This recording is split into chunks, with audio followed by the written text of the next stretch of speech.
So speaking of Ric Flair, you guys have been asking me like who is on my Mount Rushmore professional wrestlers. I know, James. I know I only had one bite of this French toast. James J. Jefferson, good to see you, brother.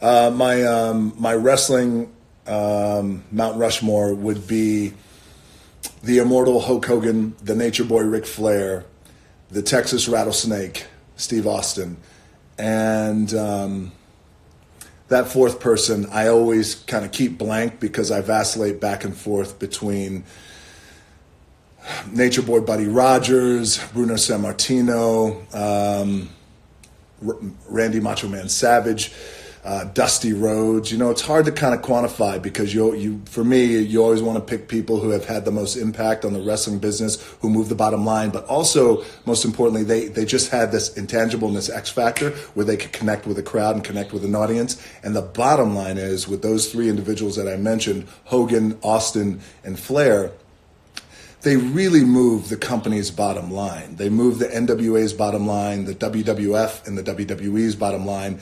In terms of drawing power, these guys were the biggest draws in the history of professional wrestling. And that's all that matters. You know, you can have 15 world titles and 27 other kind of titles that you have these days, but the bottom line is how strong can you draw? And are you selling arenas out? And are you breaking records? Really, that's the bottom line. And those three guys have. I think Sammartino did for a very long time. Bob Backlund had an incredible run, too, as well. Where am I on Mount Rushmore? I would say I'm on the back of Mount Rushmore. That's the part you don't see. But I'm on the back there all by myself, and I'm raising my eyebrow, and if you smell, I'm doing all that shit. That's me on the back. Great question. The Teremana tequila bottle. Yes, I will tell you a little bit about the bottle. I'll show you guys here. So, all right. And I know I didn't dent this French toast, but I'll tell you about the Teremana tequila bottle. So we put a lot of effort and work into these Teremana tequila bottles. This is the Reposado. This is the Blanco.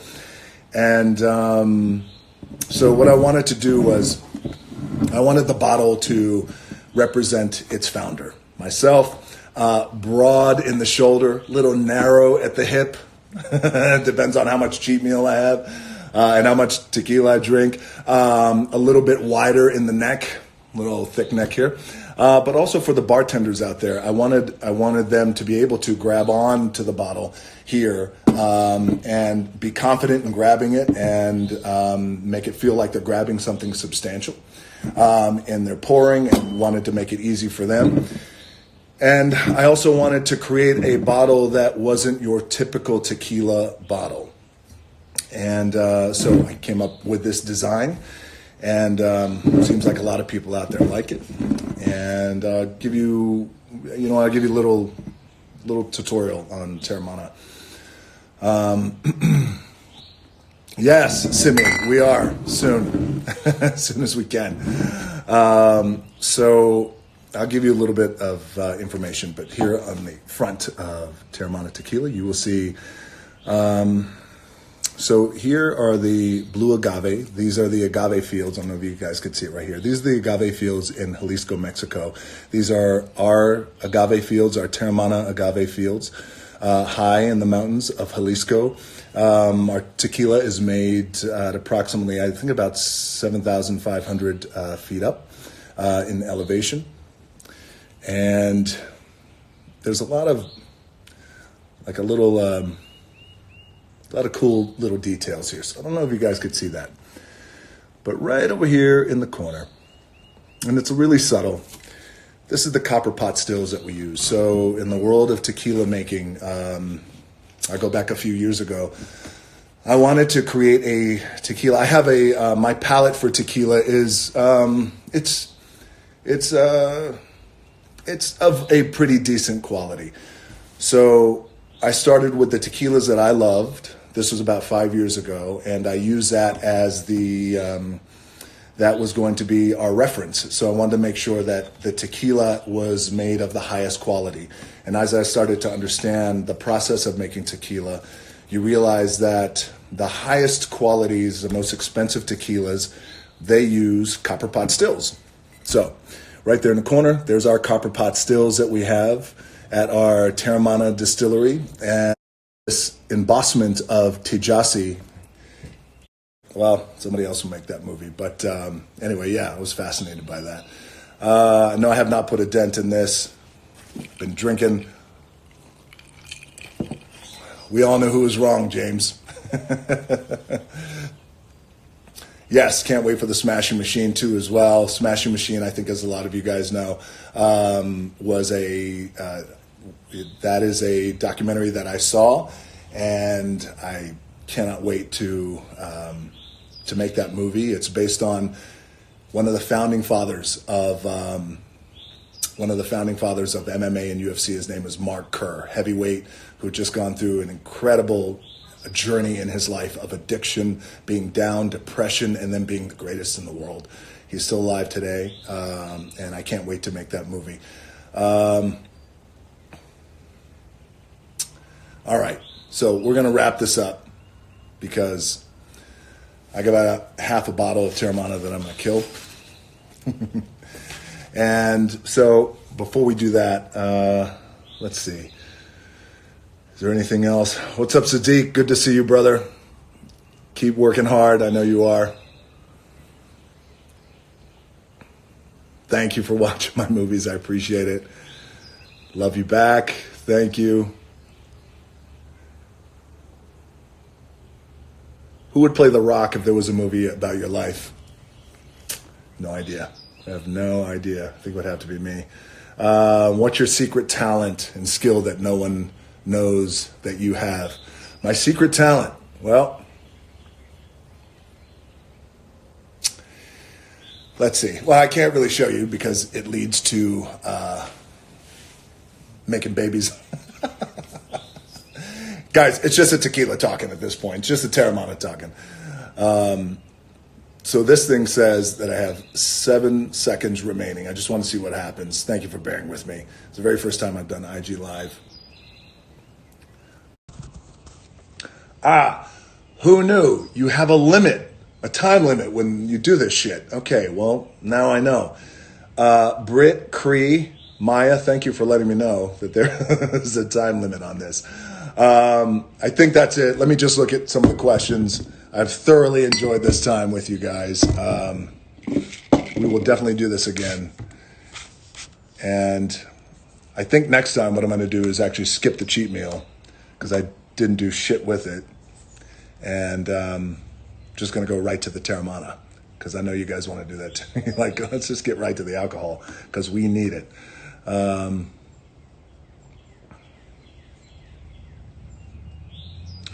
What's up, Jim Quick? It's good to see you, brother. Ryan Ochoa, good to see you, buddy.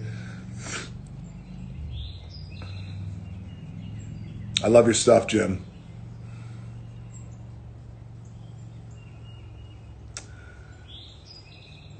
All right.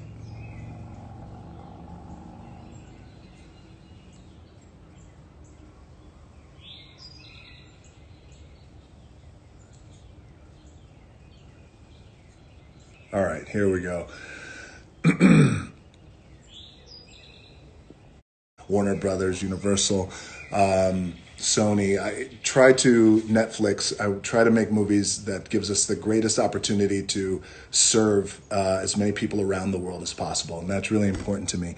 And speaking of serving people around the world, I've had a blast, making every movie again. You make new friends, you have new people to work with and bounce off of, and new actors to work with and bounce off of. I would have to say 2 movies stand out of being the most fun I have ever had in my career. One would be Jumanji, making Jumanji. Making Jumanji was it's such a pleasure to make a movie like that from our director, Jake Kasdan, who is also our lead writer, the vision that he had with the first Jumanji and this last Jumanji. Thank you guys so much around the world for making a massive success beyond our wildest dreams. The friendships that I have gained with Kevin Hart, Karen Gillan, Jack Black, Aquafina, Nick Jonas, our resident rock star, and our entire crew has really been special because I got to tell you guys, it's really rare that a movie like that, of that size and scope and magnitude, with that many people who are kind of famous, that have their own degree of ego. But in this case, everyone's just beautiful and such a pleasure to work with. And also, I think the mana of Jumanji was special right from the start, because we went into Jumanji wanting to honor Robin Williams and what he created and the spirit of which he created it, because we're all big fans.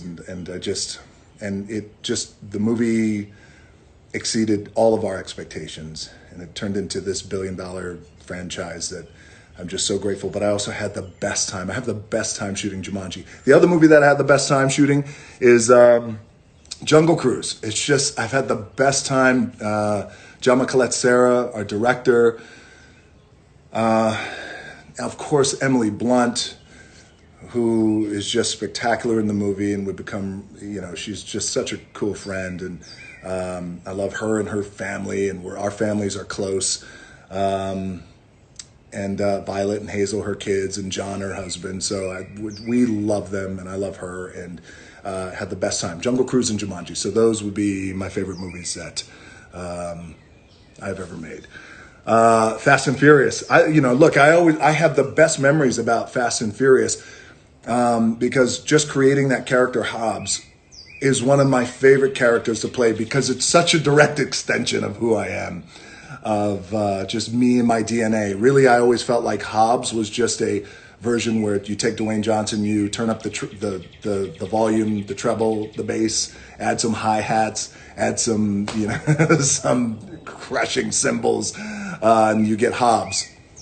I had the best time with Hobbs and that whole crew. But that's always, you got to pack your lunch with Fast and Furious, because that is and I mean that in the best way, because it's an intense movie.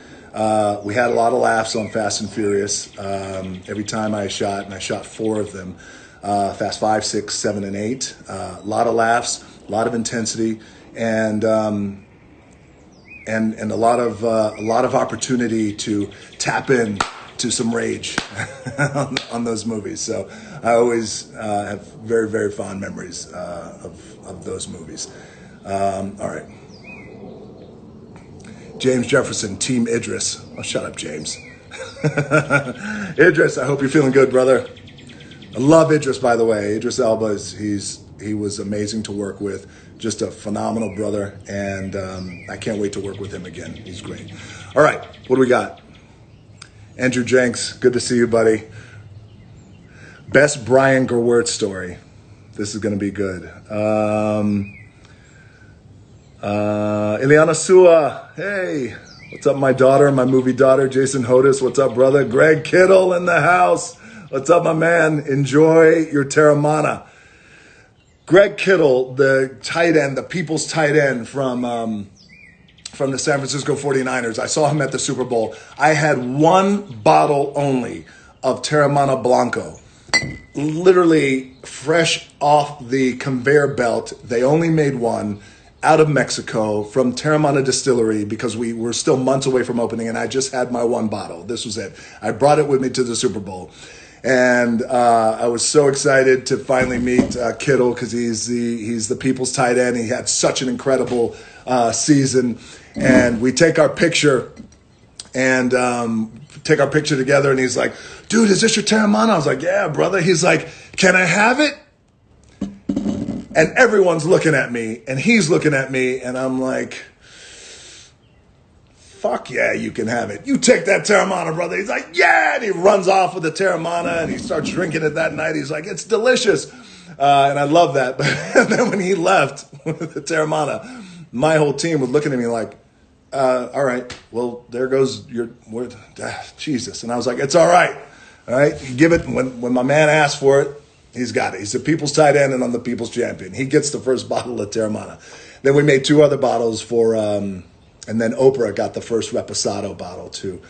Hello, Oprah. How are you? Cheers. Thank you again for our beautiful event and your beautiful toast. Okay. Last story. You're not ready, Simi.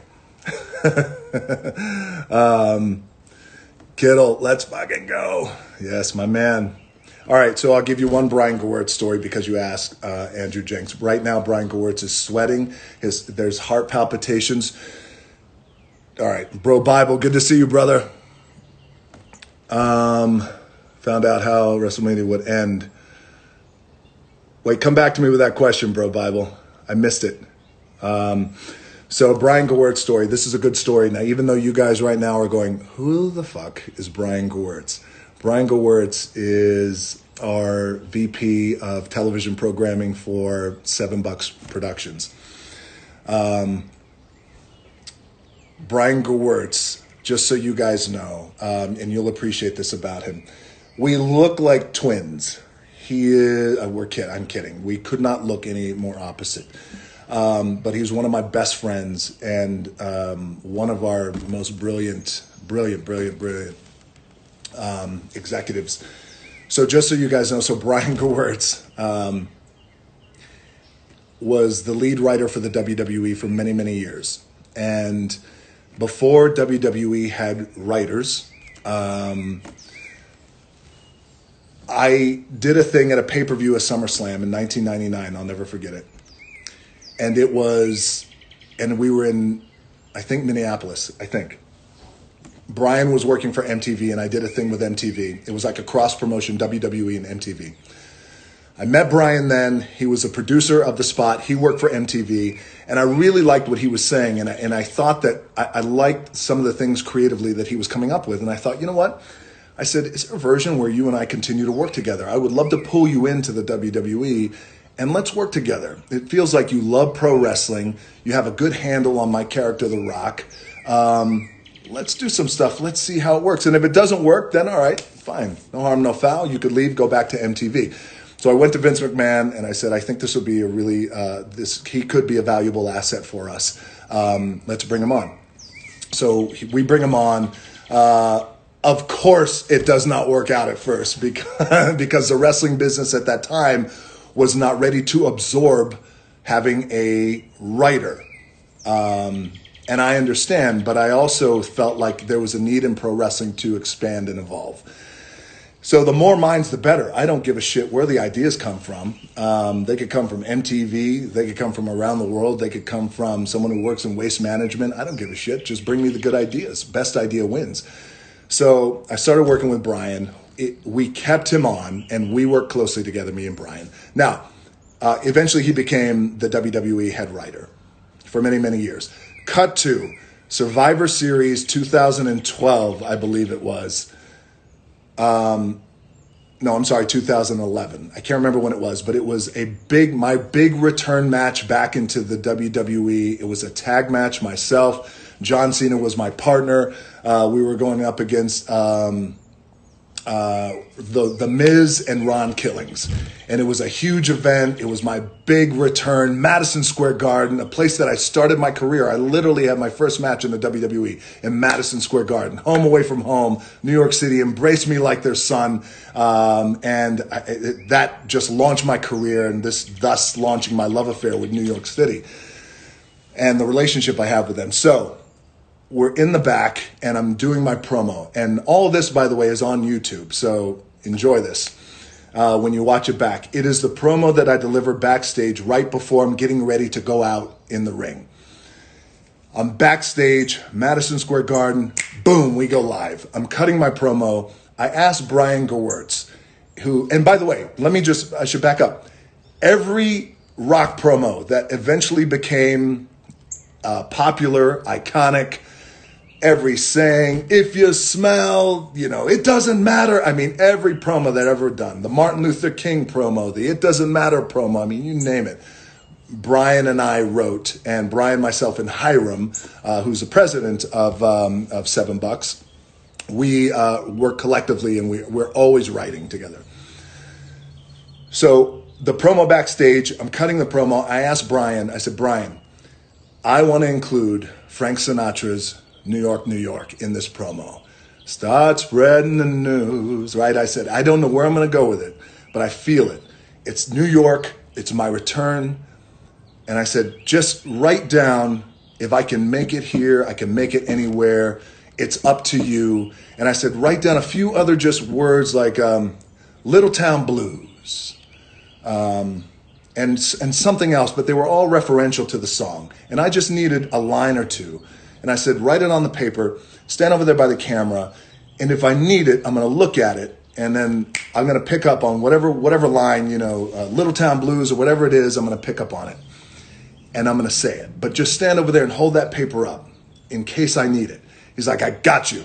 I was like, all right, this is it.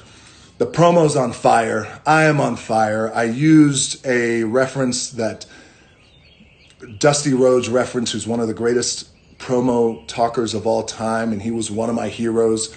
My dad, Rocky Johnson, wrestled with Dusty for many, many years in many territories, or a few territories, I'm sorry, especially down in Florida. And he's like, oh, I'm sorry, I couldn't believe it. So thank you for that question. Brian, cheers to you, my friend. Frank Sinatra's pissed off at you, but it's okay. We're tight. All right. Dark Side of the Ring, good to see you guys too. WrestleMania 17 against Stone Cold. So a few things. Okay, this is great. Come back to me on that, SportsCenter, ESPN. So I wasn't surprised, no, how I felt about the finish of myself and Stone Cold Steve Austin in our WrestleMania match. No, I loved working with Stone Cold every time we worked together. He is truly, truly, truly one of the greatest of all time, or arguably the greatest of all time. He's my friend, and he took me under his wing when I was a punk kid rookie, and understandably so. You got to earn respect of those OGs, and there was something about me that Steve saw, and he took me under his wing, and I'll always appreciate that about him. And I love you, brother. Cheers to Stone Cold. It's not a beer, but it's a tequila. All right. Next couple of questions, then we got to wrap this thing up. My computer's blowing up with my text. She's like, get your ass in here. Woman, the lovin's going to have to wait until the business is done. That's how you got to talk to him. I'm going to get the talk tonight. I'm kidding.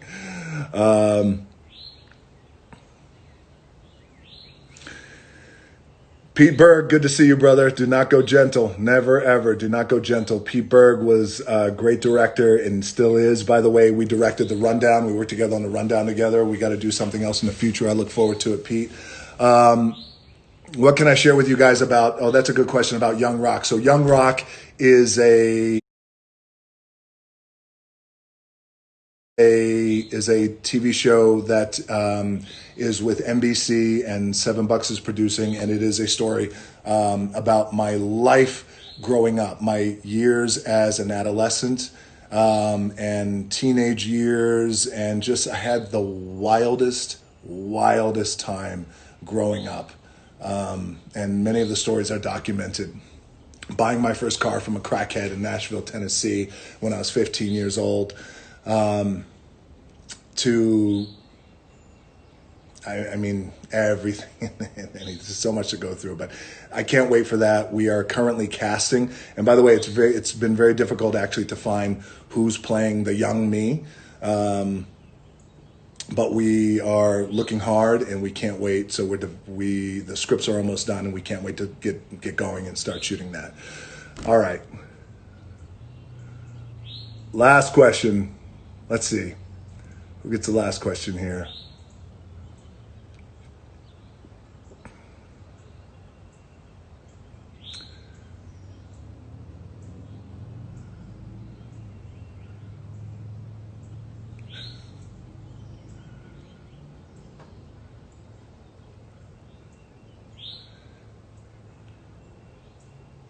Wow, a lot of good. Okay, what's up, Puerto Rico? Good to see you guys. We'll end this one with Jim Quick. Thank you, Jim. I appreciate that. What brings me joy? Let's see. Gary Owen Comedy, good to see you, brother. Keep doing your thing. Thank you for saying that. So Jim Quick just said, I bring a lot of people joy. What brings me joy? Okay. So thank you for asking that.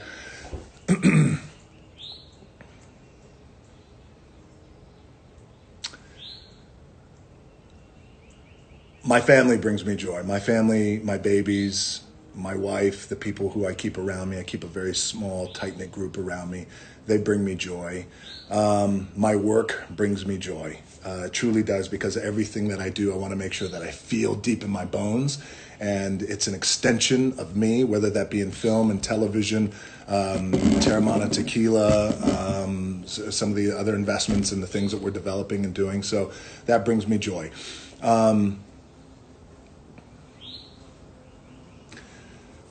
And I will tell you this, the thing that brings me joy as well is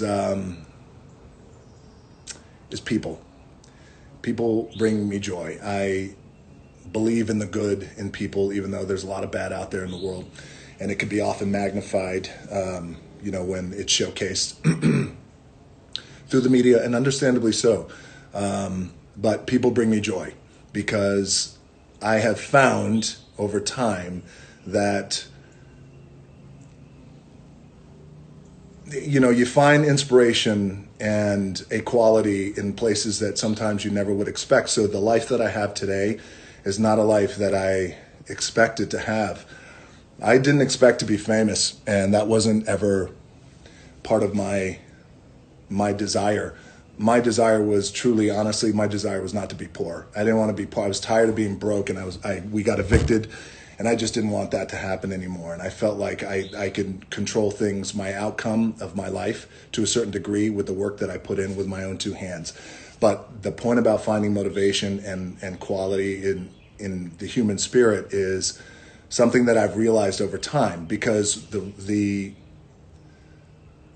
life that I live, and any kind of achievement or goal that I'm able to achieve, that's predicated only on a relationship that I have with the audience, the people, with you guys, the consumer, the customer, the fan, the people, human beings. So it has become this really beautiful dance that I've come to embrace and come to appreciate and be so grateful for.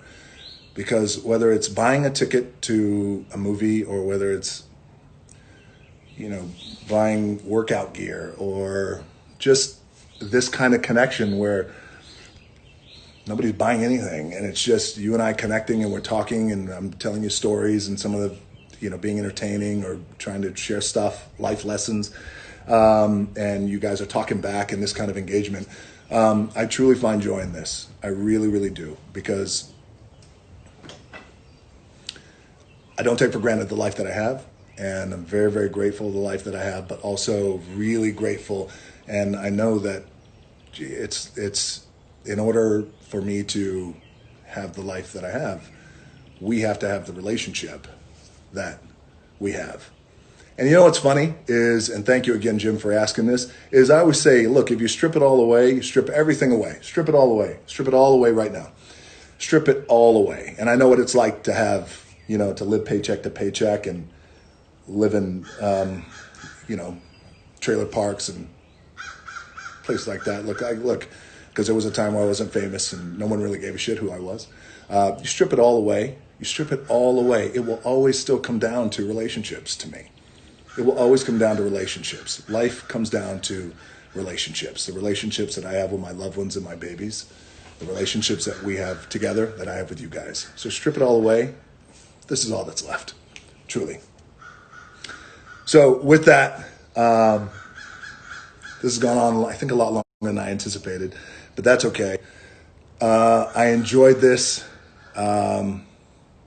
Truly. Thank you guys so much. We should do this. You know what? We're going to do this once a week, since we have a little bit of time. I'll break out the tequila. You guys bring whatever liquid beverage of your choice, whatever that may be. You make it a Shirley Temple. I'll make it a Terramana Margarita, and we're going to have a good time. Thank you guys so much. I will end this with a toast. And that toast is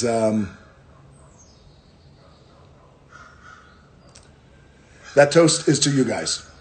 Is to you guys, everybody around the world. And the toast is to staying strong, to staying patient, to staying disciplined, staying vigilant, to holding on to that fundamental quality of faith, not in a religious sense, but in a sense that things will get better, and they will.